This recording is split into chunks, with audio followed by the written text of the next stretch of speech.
activist her whole life. Early on, it was things like recycling aluminum cans and attending the No Nukes concert in Central Park. But as an adult, her work as a filmmaker focused on the political. In 1993, she created the feature documentary film Warrior, The Life of Leonard Peltier, recognized as the definitive film on Peltier's life in 2001, and is truly enduring. Places still show this film almost every year. People request to show this film. It's very powerful. In 2001, she wrote a book about the Tupac Amaru, correct me if I mispronounced anything, please, revolutionary movement in Peru. Susie's activism in New York City ranges from working with a community-based organization for Black liberation to lobbying for safe bike lanes. Currently, she's beginning a new career as an intimacy coordinator on films and has spent the past few months volunteering for Zohran Mamdani's campaign to become New York City's first Democratic Socialist mayor. Suzie, welcome. Thank you. It's so great to be here. So nice to see you. It's so nice to see you. Oh my gosh. Yeah, we've known each other for a long time. It's funny. Yeah. And when we spoke the other day, we hadn't spoken in years possibly. Yeah. But it was like yesterday. It was great. It certainly was. Oh my gosh. And I just love so I you can go anywhere you want, but I was thinking that we could flow from like that we met. And I do want to, if I can have permission to tell Yeah. people about, I got to stay in your beautiful house in Maine for a while. Yes. And it was on the coast, it was on the ocean. I can't remember what year it was, but it was the year of the terrible ice storm. And people were, I think, Right. 9 days. It was a serious, like trees were freezing and breaking and cracking and falling on line. People were without power, without running water. It was a serious time, and I remember thinking, "Oh my gosh, I'm in someone else's beautiful house with plumbing all over the place, and if I don't do," and thank goodness, thanks to radio. This is a shout out to radio. They had Yep. someone on telling people what to do to drain the pipes Wow. so Wow. that so they wouldn't freeze. And I remember I was like, thank goodness at the end. It was too much too fast, and I was upstairs. I'm like, I gotta go to the basement. I gotta find this tools. And then luckily they said the number, the radio host said the number to call the plumber. Mhm. And so I copied that down. Uh, I, I ran and got the tools I remembered, and I called him up and went, and he told me how to do it. Like, and it was quite something. And it just makes me Amazing. think, yeah. And it just, I mean, it reminds me of the tragic climate, horrible experiences a lot of people are having now. And my heart Yes. goes out to Texas, and New Mexico Oh also my has gosh. horrible flooding. And I just appreciate all the first responders, and including any kind of public announcements to let people know and how to deal with. We know it needs to improve, but anyway, sorry, I just had to Yes. throw that story out because And you also saved the house. Like if you hadn't been there, what were we gonna like? Yeah, yeah. well, Thank God you were in so the house. I'm so happy it was mutually beneficial. Anyway, that's how close Susie and I are. Yeah. So I wanted That's to funny. start with your filmmaking and Warrior at the life. Is it the life of Leonard Peltier or the life and legend? Life Of, of Leonard Peltier. okay, Peltier. Okay. Yeah. Wow. Yeah. I mean, gosh, you were young when you made that film. I was in film school when yeah. I was in film school. I started it in film school. It was my thesis project in my last year of film school. And I made a 20-minute film. I read a book in the spirit of Crazy Horse by Peter Matheson, Hmm. and um, and I decided to make this film. I interviewed Peter Matheson. I interviewed a lot of people and made a 20-minute film. And one of my film professors said, "This really is a feature film. You should contact the Corporation for Public Broadcasting, and you should try and get a grant to make this into a feature film." And that's what I did. And it was easy peasy. It was not. It was really hard. Oh my gosh. How long did it take to make it? 3 years. I'm which not is surprised. is not bad, but um, I shot on film. I shot on film that Wow. had to be developed and then printed and then transferred. Like I made a documentary film in the olden days. We don't Wow. do that anymore. The real thing. Film. Yeah, film, film, film, film. Crazy. Gosh. And Yeah. it was so powerful. I remember just calling you up and saying, "Oh my gosh." And such a you did such an incredible job balancing views. And Thank you. I mean, that's like master level, interview and perspective, and thank God he was finally commuted, only this year, right? February Yes. 18th, Yeah. 2025, after Um, two life sentences, yes. He right? And he spent 50 almost years. 50 years in prison. He's 80 years old. Um, it was 2 hours before Trump took the oath of office. I was talking to someone on the phone being really mad at Biden for not having done it. And then I got a text that was like, he did it. I was like, what? Wait, what? What? And I, I mean, I'm part of the Leonard Peltier ad hoc committee where, since he's gotten out of prison, we're now the official Leonard Peltier support group. And we Mm, meet twice a month to talk about, it's his lawyer. We talk about his medical care, his kids, all the issues that we were working to get him out. And now we're working to help him have a nice life. He's wow. still under the auspices of the Bureau of Prisons, but he's in his own house and he can go outside and he can wear what he wants and he can eat what he wants. And he's doing very well. We're in the process of making sure he gets the medical care that he needs that he did not get while he was in prison. He has cataracts in his eyes. He never got any dental work. Um, so that's a whole Fif- process. 50 years, no dental Yeah, work. yeah. Wow. Um, when he was in prison, I called him once. That he has an aneurysm and he had to go to the hospital. Hmm. And I was told that he really doesn't like to go to the hospital. So I called him one day, or he called me, because that's how it goes when you're in prison. They have to call you.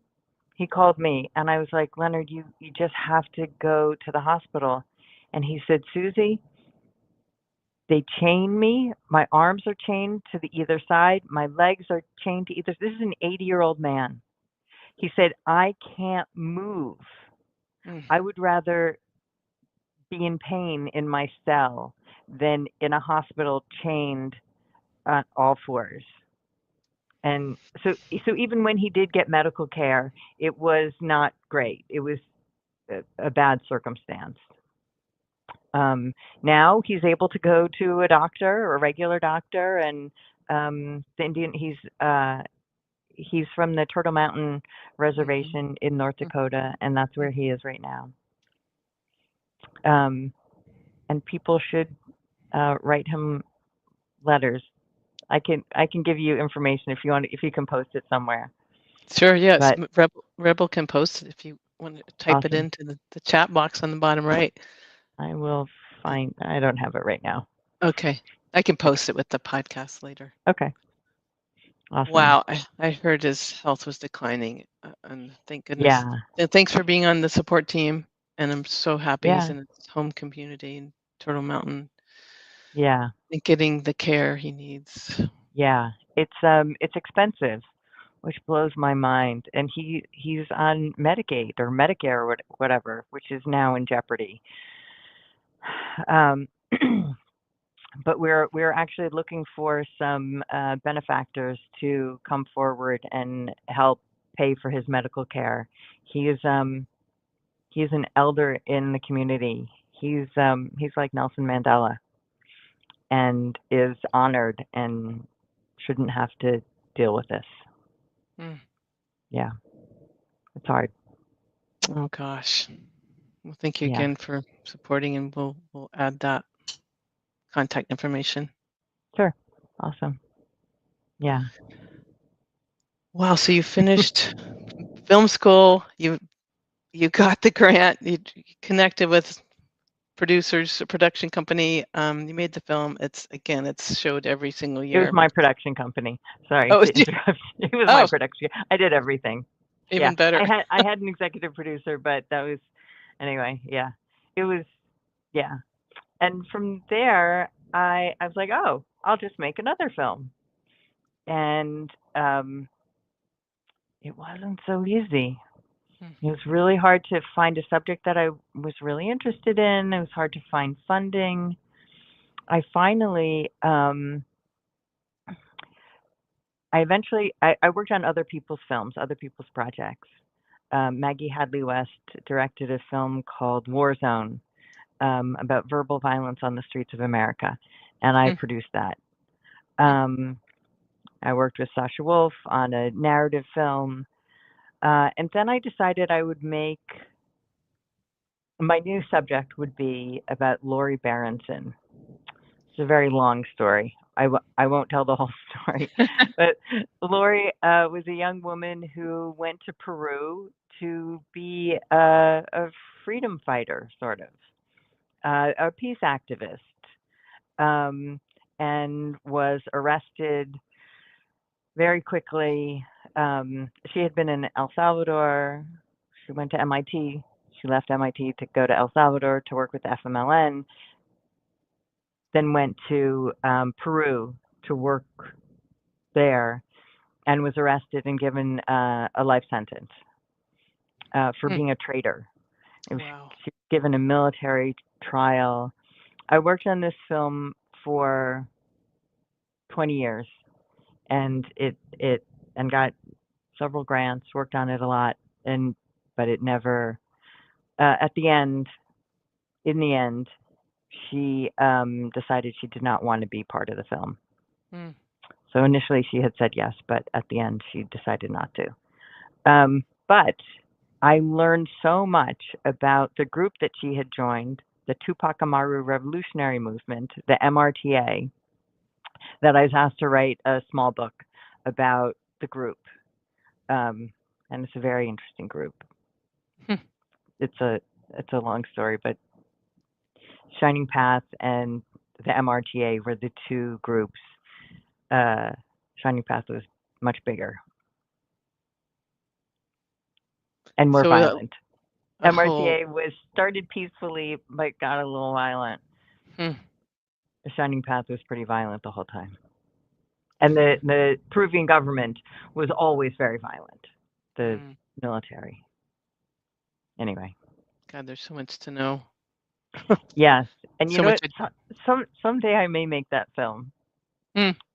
because I know a lot about it. So Yeah. you could still complete the film even though she doesn't want to be a part of it herself. You would It still would have have to be a permission. different film. It Okay. it I have thought about it and it would be a film about me. It wouldn't be a film about her. About my journey. Um and through that we learn about her. Hmm. But I worked for 5 years on the film before I met her. I had I only see. been dealing with her parents, Hmm. who she grew up in the apartment complex where I live right now, which is a coincidence. Um, and there are a lot of crazy coincidences like that. Hmm. Yeah, Wow. I which is why I remember. don't think it's going away. I think it'll come back. Wow. Yeah. Fascinating. Wow. Well, speaking of you and your journey, hmm where did you go next? Where did I go next? Well, you know what? I had two kids, and I needed a job. I needed a job, and my only skills were as a filmmaker. So I, I actually found the greatest job in the world.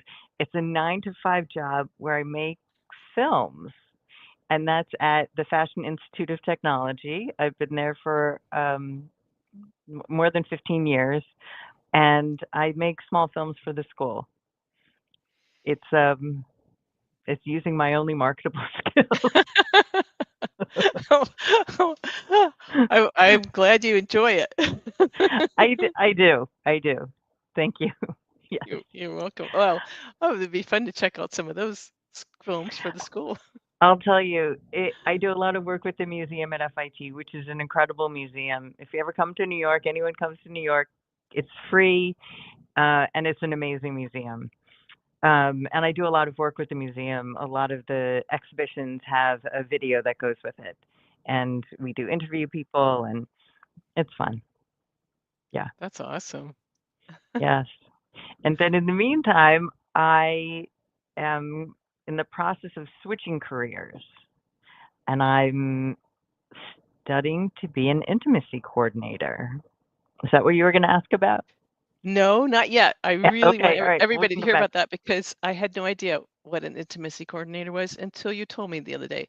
And I love it. Stay tuned, everybody. You got to hear that. But before we move away, I mean, Okay. one thing you taught me is that it's a form of activism, which I was like, what? Explain that to me. But before you explain it to the listeners and viewers, Hmm. I'm just wondering if we could hear about working on the campaign trail that Yes. that you did and the walk that and the night that you met him in person, um, Yeah. Zohran So Mamdani.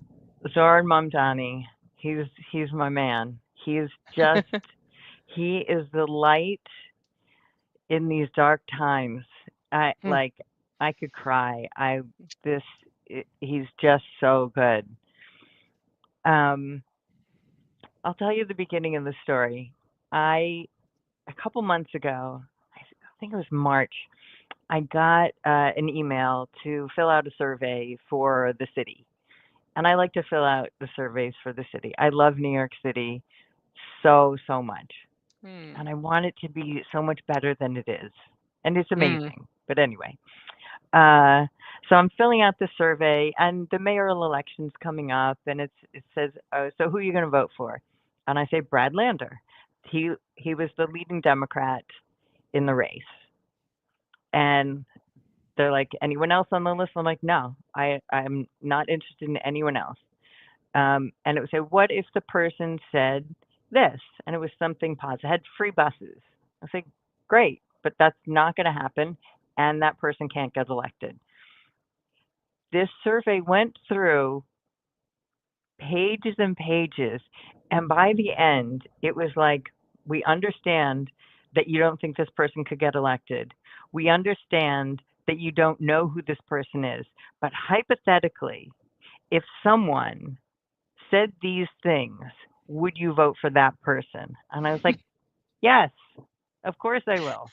Because that would be a great person. But obviously there is no person like that, because that would be amazing.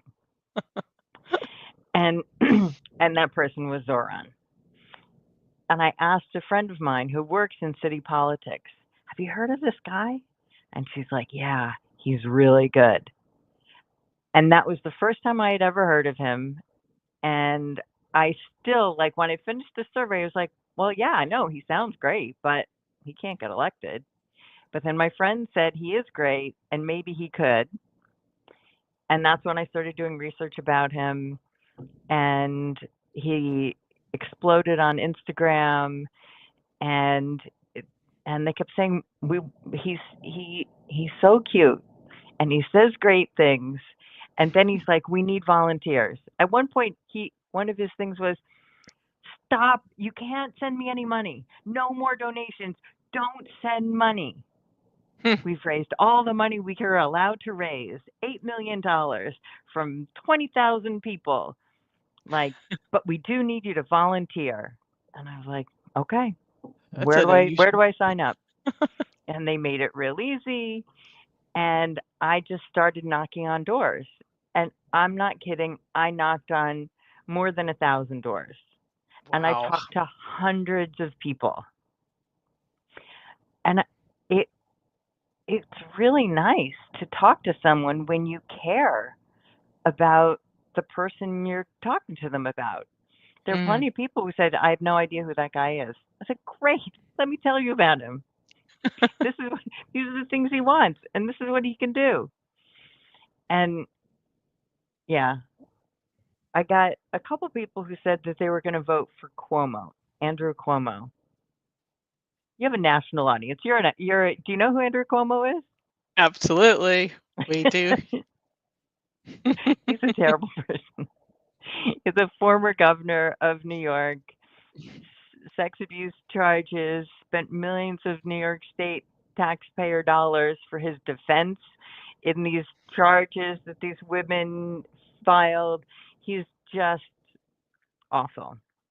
So I would knock on a door and say, I'm a Zohran volunteer. Are you a Democrat? Are you going to vote in the primary? Because that's what was coming up. New York is such a Democratic town that generally whoever wins the Democratic primary wins in the general. That's normally how it goes. So the primary is really important. And I have ranked choice voting. And a couple of people said, nope, I'm a Democrat. I'm going to vote for Cuomo. Oh, really? Tell me why. Well, he's a strong man. And Trump's a strong man. And we need a strong man against a strong man. Oh, okay. But did you know that the people who donate money to Donald Trump are also donating money to Andrew Cuomo? Did you know that Donald Trump has charges that he can file against Andrew Cuomo? But won't, and then have him in his pocket. And then I would talk about what Zohran wants: free fast buses in all 5 boroughs, freeze the rent, which he's able to do, freeze the rent. Spacing. He wants to. Oh, there's so many things. But I'm spacing out. Healthcare, food stamps. There's not that much that he can do. Oh, supermarkets, city-run supermarkets in every borough. That's right. Where we could have a union workforce and low prices. The prices of groceries in New York City is astronomical. It's crazy. One of the things he's going to do is give up mayoral control of the schools. When Bloomberg was in office, the school boards were corrupt.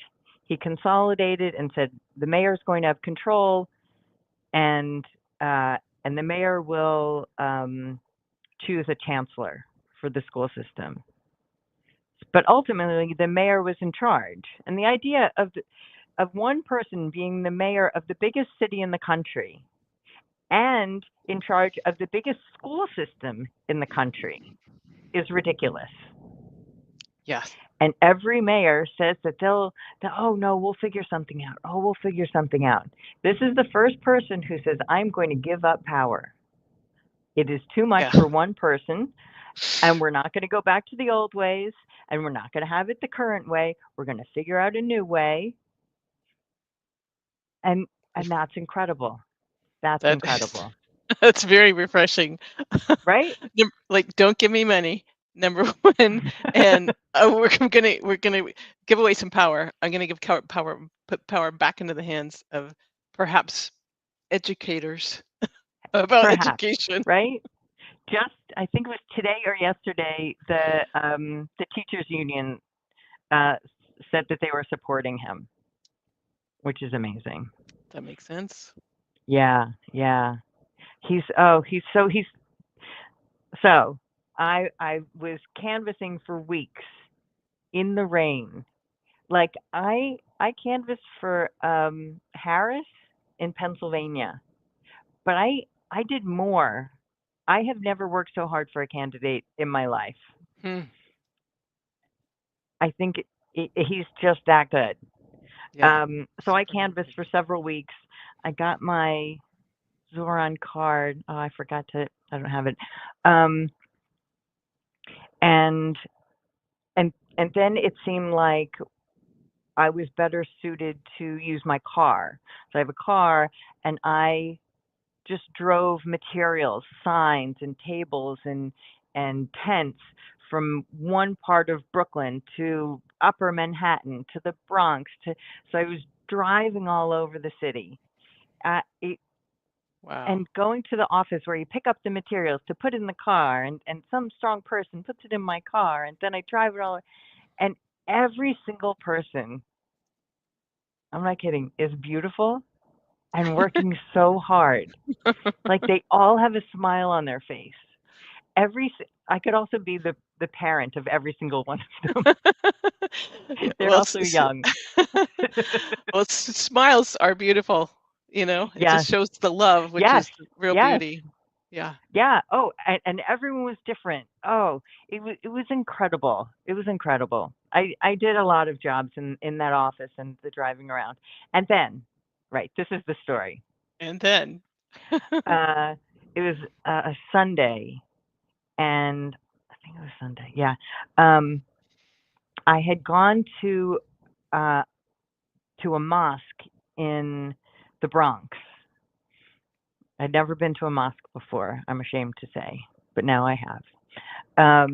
And it was to hand out flyers that we had in Urdu and Hindi and Spanish. We actually needed it. There were a lot of people from Kazakhstan. I don't know. It was a diverse group of people who were going to the mosque. I didn't know. Sorry, it was Friday because it was yes, Friday prayers. yes, it would be That's what it Friday. was. Yes. Yes. Um, it Friday midday, and the people were very nice. Handed out flyers. Everyone was great. There was another volunteer with me. His name was Herschel, and he was very white. And we were just both handing out flyers. Everyone was nice to us. We talked to people, made sure they knew where where their voting station was. Um, a lot of them were not citizens, so they couldn't vote.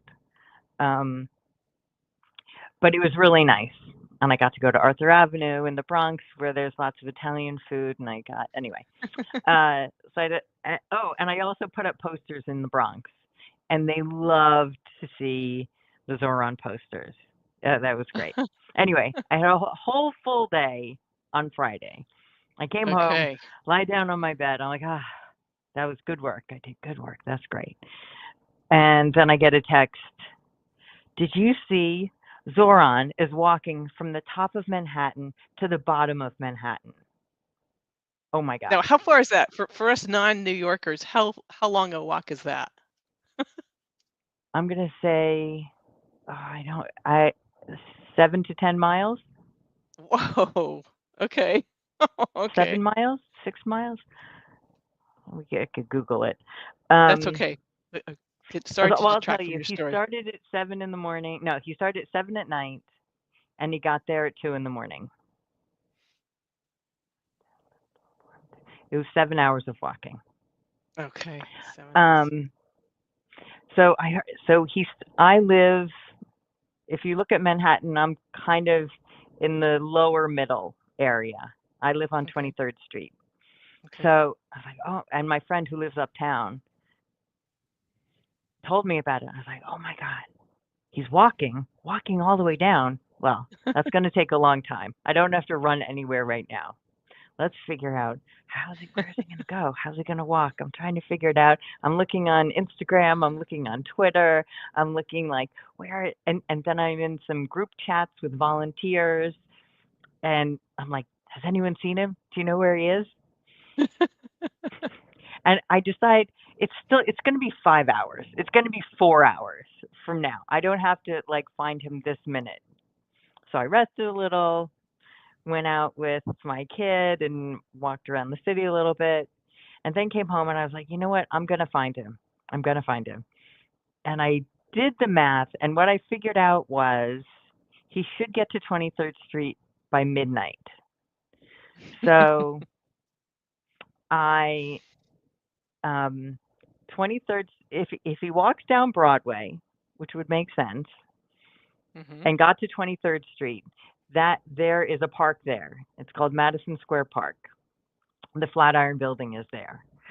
And I was like, you know what? I'm going to walk to the park at 11 o'clock. I'm going to drink a beer. I'm not going to get crazy. I'm just going to hang out. It's a beautiful night. It's not too hot. And if he gets here by midnight, I will walk with him. If he doesn't, that means he went a different way, and I'm not going to run around the city trying to find him. But I will sit for, let's say, an hour. So I'm sitting there drinking my beer. Just there are people on dates. I love New York. There's always something going on. Oh, look at them. Oh, look at them. Oh, that's sweet. There was one couple. Oh, they were so sweet. There were like tables and chairs, and they brought a picnic. It was just this. Anyway, it was lovely. And there was a Sweet. first date that was going on also. Anyway, but I was just sitting there, and I digress. um, and then it's midnight, and I'm checking, and someone says, "Yeah, he's on Broadway at 42nd. He's coming down. Oh, is he? But is he going to come down on 6th? We don't know." I think, okay, it's midnight. He's not there. Okay, I'm going to walk up Broadway because I think he's coming down Broadway. I'm going to walk up Broadway, and if I see him, great. If I don't, I'm going home. As I start walking, and I actually see a group of people, and I say, oh, they're going to a club. There's a club over there. Nope, that's not him. I walk almost another block, and I see Zohran walking with his white shirt and his tie, and I see a group of people behind him, and I was like, oh my God, that's him. There he is. There he is. Like, honestly, it was like, this is the man that I have been working so hard for, happily. Like every minute of work has been joyful because, Mm. and so I walked towards him, and I get to him, and he's in the front. No one's between me and him. And I just said, "I've been waiting for you." And he goes, "I've been waiting for you." And we hug, Beautiful. Oh. and we hug, and I'm just like, Aw. I tears. I can't even believe it. I can't even believe it. Oh my God, here he is in the Aw. flesh. I'm actually holding on to him. Oh my. Wow. And can I share a picture? Can I show a picture? Oh, absolutely. Do you see the How do I present? do it? I see See the present. Click that. Yep, and it'll tell Okay. you what to do. Uh, an image file, and now choose it. It's, okay.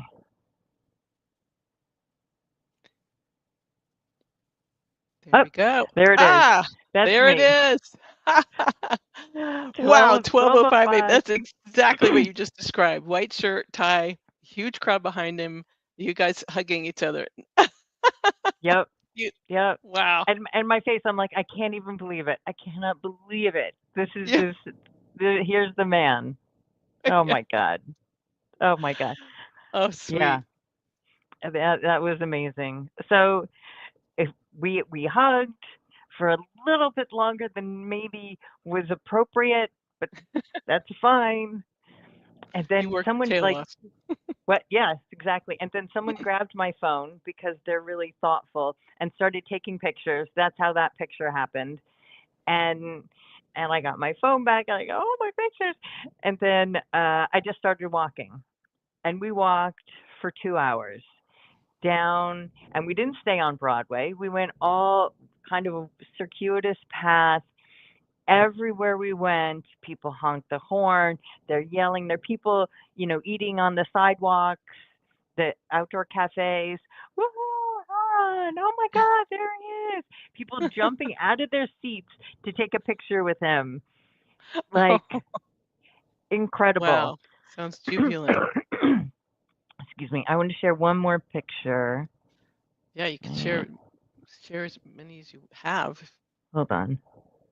Is this the good one? Sorry. That's okay. No. So we just kept walking. Right. Yeah, I'm just gonna. Is it okay if I just share a couple? Yeah, yeah. Okay. Absolutely. Present. Image. Little thumbnails are hard to see. Oh, got it.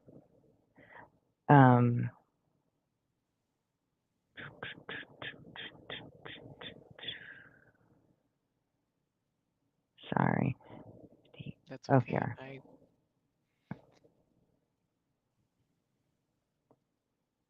Let's try this one. Yep. Nice. Wow. That's like on Houston, just walking down, people, they just want to see him. They want to touch him. Wow. It's amazing. It just must radiate sincerity or something that's just Yes. people or find apparently like warmth and like integrity or something when they see him. Yeah. Yeah. And honesty. Like I'm going to share one more. We stopped this one. We stopped at one point so that's a statue of Fiorello LaGuardia. He was a socialist Republican mayor in the like 30s. He is one of the greatest mayors of New York City ever. Wow. And he is Zohran would say, who is the greatest mayor of New York? And he would say Fiorello LaGuardia. And so there's a statue, and we passed it, and he sat there. Wow. And I assume amazing. that's the LaGuardia Airport is from Yes. this mayor. Okay. Yep. I did not know that. Wow. Yeah. Oh my gosh. Yeah. Incredible. Hold on. Yeah, thanks for giving us the feel of that, and like, I mean, I feel a natural high myself just listening to that. It was incredible just walking around and people like coming in and people were joining walking and then leaving, and then it was amazing. All right, so then after 2 hours of walking, 2 hours for me, he had been walking for 7 hours. Hold on. This is the one. We get to the bottom of Manhattan, which is okay. It's where the Staten Island Ferry is. It's where you can see the Statue of Liberty. And we got there, and he just sat down, and he's like, "Everybody, sit down. Just sit down. We've been walking. Sit down." And someone asked him, "Was this your idea?" And he said, "No, it wasn't my idea. It was that guy's idea, and it was a great idea. Wasn't this amazing?" He's like, "This was so cool. This is so great." And then there are 40 people, maybe 50 people, sitting in front of him, like in a semicircle. And he's like, you can tell he's tired. And he just goes, "So let's go around. Tell me your name and where did you start walking from?"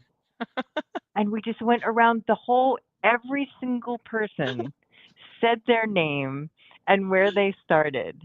And Oh my everyone gosh. said a little something else because they love him.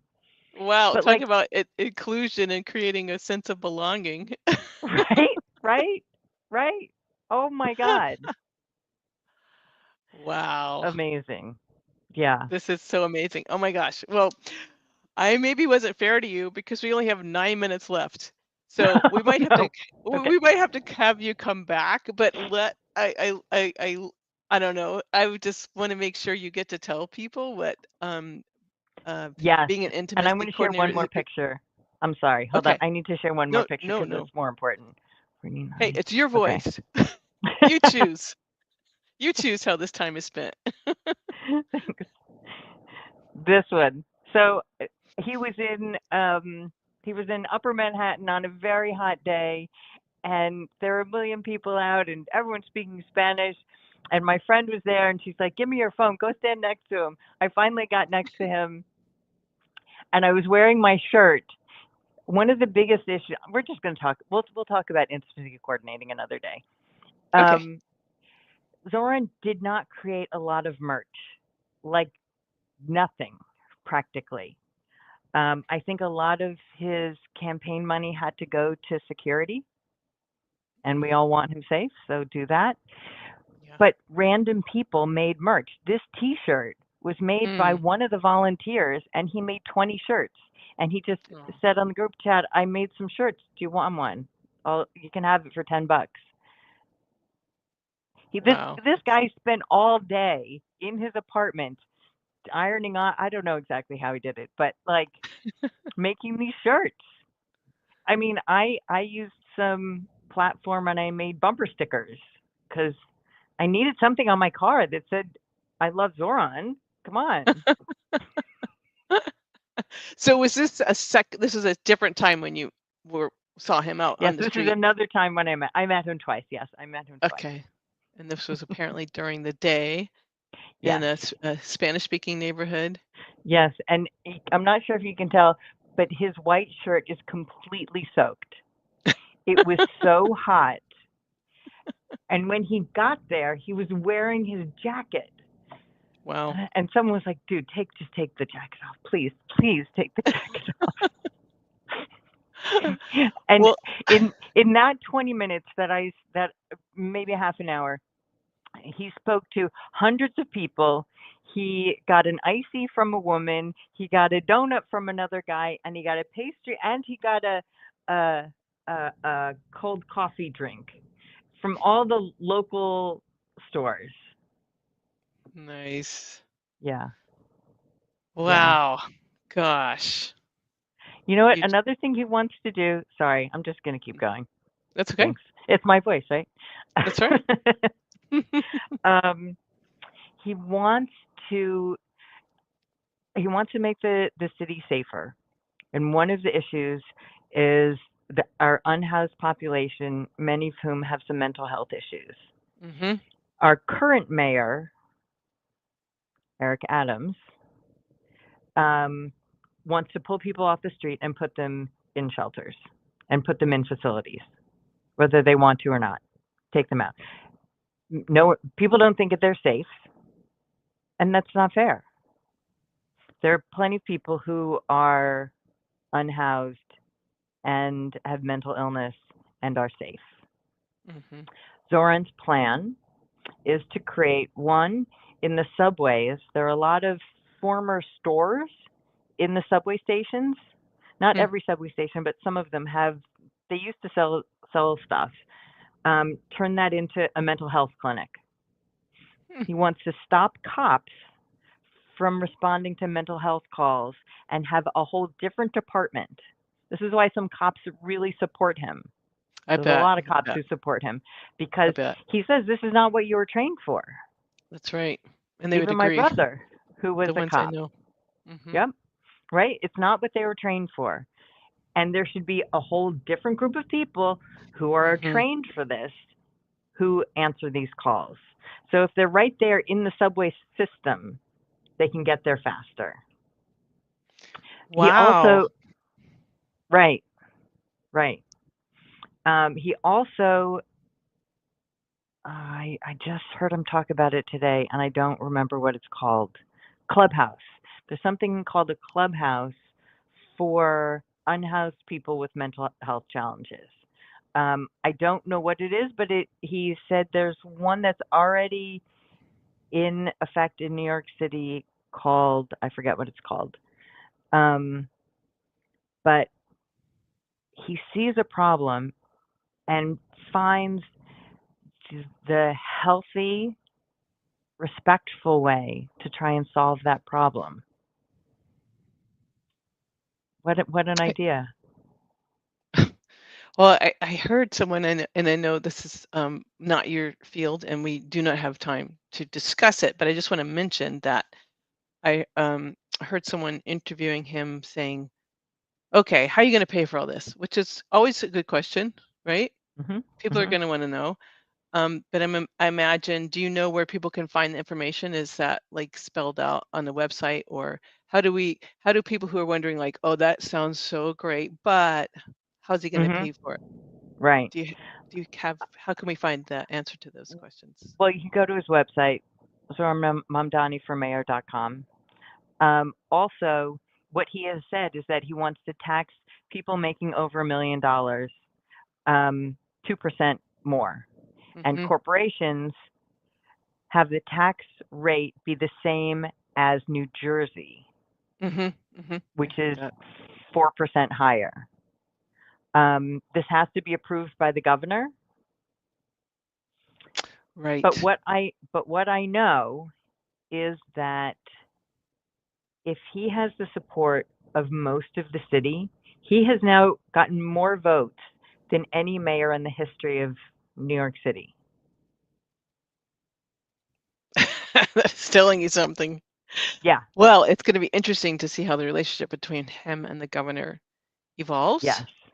And answers some of these questions.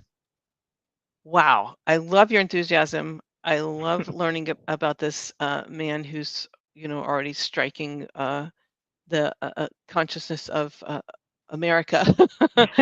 Right? I And know. you sure made New York City sound like friendly and close, like you've dispelled some myths that we might have been holding in our head. Oh, it's great. And can I tell you, people came. There was a volunteer from Alaska. There's a volunteer from Massachusetts. There were volunteers coming from all over the place.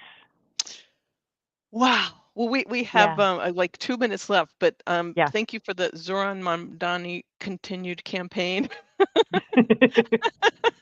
Even though you already got him into the there's still a general election in the primaries. Yeah. Yes. Okay. It's November. Oh my, November. Yeah. Okay. Gosh, this is so exciting. And I will just ask you, what's your your enthusiasm is contagious, just like courage is contagious. I'm wondering, any kind of last minute message to listeners who are excited and want to be activists and if you find someone who really resonates with you, go help them. Oh my God, it brings me so much joy. We're in dark times, and I have been feeling joy because of this man, because he's honest, because he's real. And I know that there are Democratic Socialist candidates in places around this country, which means that they have a similar philosophy. I don't imagine anyone. I really think he is unique. Well, okay, that is awesome. And I also just want to say, I think it's important for people to look up what Democratic Socialist is, because I think just the word socialism has such a terrible stigma, and what it means depends on which country it is, which application it is. There's been, of course, lots of failures, lots of bad association, lots of negativity, and a lot of it really also valid. But this is a different thing. Yes, and he has said very clearly his plan is not the Democratic Socialist plan. It is his own plan. That's good to hear, and we need to learn more and just to get educated instead of making assumptions based on a phrase that we have associations with. Yeah. Oh my gosh, Suzie Baer, thank you so much. Thank you so much. Oh my God. This is amazing. California to New York. I'm gonna get out. I can't wait to show up one day out there again. Yes. Oh my God. And you're welcome here. And let me thank everybody. Thank you. Thank our sound engineer Rebel. Thank you, our producer Dean Piper. Thank you, all the listeners and viewers. And gosh, may we all have enriching conversations in diversity this week, and share and spread the enthusiasm that Suzie has. And tune in next Wednesday at 8 p.m. Eastern Time on Talk4 TV or w4cy.com. Thanks again. Good night. Inarticulate speech, inarticulate speech of the heart. Inarticulate speech, inarticulate